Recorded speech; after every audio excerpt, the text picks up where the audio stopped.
Where I'ma start the story from? I was at old girl's place, not to be confused with old girlfriend before. She was having a party for her roommate's annual day of birth.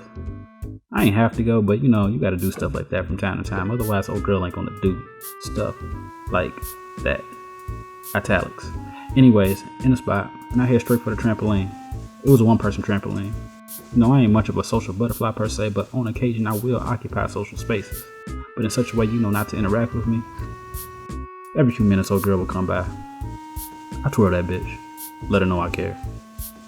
One of the times she was like, "Push the button on that thing I gave you." I was like, "Word." Pulled out this thing that looked like a remote car starter. Hit the button. Vroom vroom, nigga. She had on the vibrating drawers. Like I said, you show up to stuff and old girl may do stuff like that.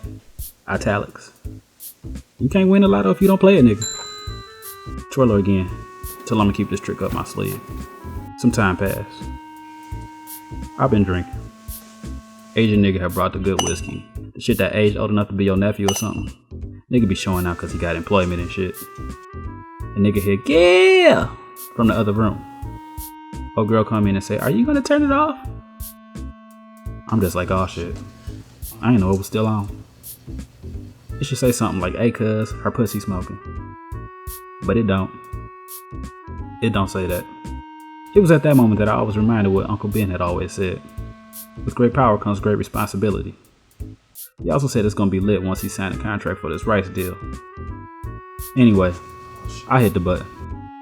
Get a pussy a breather. Old girl head back to whatever she was doing with her life in the other room. So I go back to chilling. And then the female comes stumbling in the room. And then my female comes stumbling into the room. I'm not using the word stumbling figuratively. They was drunk. Probably about as drunk as me. But I was sitting down, drinking with my pinky up like a civilized person and not tripping all over the goddamn place. So these hoes slipping like their shoes ain't gripping. Female number one falls my direction. And me being the civilized gentleman that I am, I catch the bitch. With my drink in my hand and not a drop spilt, nigga. And like a kite with a hole in it, my girl come tumbling into my other arm right behind female number one. So I'm sitting there like, now I got a new bitch. My original bitch. And a full drink. Happy Thanksgiving, nigga. So I look over at the broad that fell first. Try and make sure that bitch ain't damaged. She looked healthy enough to at least say the first 3 letters of the ABCs. Then I turned to check on I fucked around and dropped my own bitch. She on the ground in like the fetus position. And I don't know if I said this out loud, but I was for damn sure thinking, "Bitch, you knew better than to fall down." You know what? I must have said it out loud because when she got up, she ain't even look at me. She just stumped off shouting, "Gil, that was a test and you failed." My bitch gone. The other bitch stumbling off. These hoes John Madden with the Playbook fam. But you know what? I still had my drink. And if you drop your bitch and not your drink, it probably wasn't meant to last. And it didn't. Amen.